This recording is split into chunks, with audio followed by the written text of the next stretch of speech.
এখনকার সবজি মানে ঝিঙে, পটল, ভেন্ডি, কাঁকরোল, পুঁই শাক ইত্যাদি ইত্যাদি। এঁচোড়টা এখন খুব একটা পাওয়া যায় না, সিজন শেষ হয়ে গেছে, আর পাওয়া গেলেও বুড়ো হয়। তো বাবা কাল একটা এঁচোড় নিয়ে এসছে, বলছে নাকি বুড়ো নয় কচি। যাই হোক, কাটার পর দেখা গেল খুব কচি না হলেও খুব বুড়ো নয়, খাওয়া যাবে। আর এঁচোড় খেতে যতটা ভালো লাগে, কাটতে তত থেকেও বেশি খারাপ লাগে। যাই হোক, এঁচোড়টাকে তারপর কুকারের মধ্যে সেদ্ধ করতে দিচ্ছি নুন, হলুদ আর অল্প চিনি দিয়ে।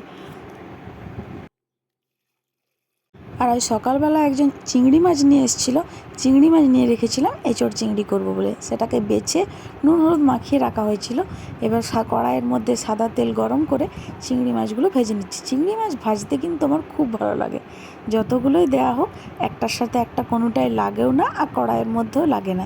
আর এই যে কড়াইয়ে দেওয়া মাত্র যে কালারটা চেঞ্জ হয়ে যায় চিংড়ি মাছের, এটা আরও ভালো লাগে।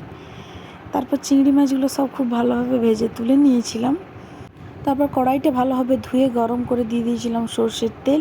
সরষের তেল গরম হলে গোটা 4-5 চিনি দিয়েছিলাম। চিনিটা একটু লাল লাল হয়ে এলেই দিয়ে দিয়েছিলাম একটা তেজপাতা, গোটা 4-5 পাঁচফোড়ন, আর দিয়ে দিয়েছিলাম পেঁয়াজ কুচি, রসুন কুচি, টমেটো কুচি, অল্প নুন দিয়ে খুব ভালোভাবে পেঁয়াজ কুচিটাকে ভেজে নিয়েছিলাম।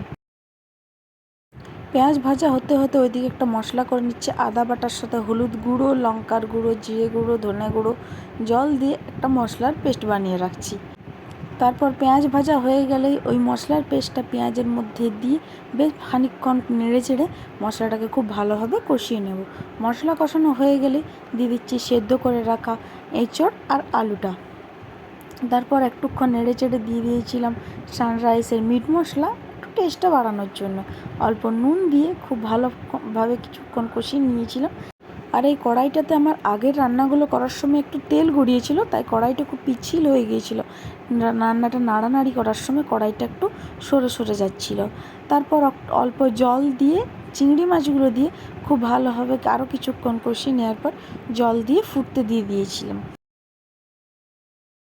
তারপর রান্নাটা আরও কিছুক্ষণ ফুটে গেলে গরম মশলার গুঁড়ো দিয়ে ভালো করে নেড়েচেড়ে নামিয়ে নিয়েছিলাম। আর এই গরম মশলাটা কিন্তু আমাদের বাড়িতে বানাতো, লং, এলাচ, দারচিনি, গোলমরিচ, তেজপাতা ইত্যাদি দিয়ে বাড়িতে বানানো। তাহলেই রেডি এবছরের মতো আমাদের শেষ এঁচোড় চিংড়ি। এবার আর এঁচোড় পাওয়া যাবে বলে মনে হয় না, এবার আরও পরের বছর পাওয়া গেলে হবে। তারপর ওইদিকে ডিম ভেজে নিচ্ছিলাম কড়াইয়ের মধ্যে। আর আজকে আমাদের বাড়িতে কী রান্না হয়েছে চলো দেখাই।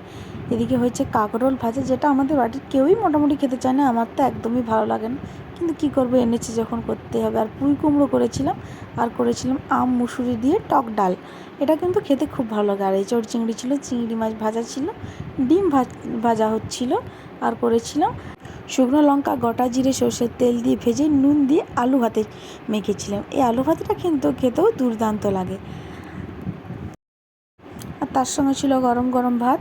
আজকে দুপুরটাতে জমে গিয়েছিল। তো ভিডিওটা কেমন লাগলো জানিও। দেখা হচ্ছে আর অন্য কোনো ভিডিওতে। আজকের মতো টাটা।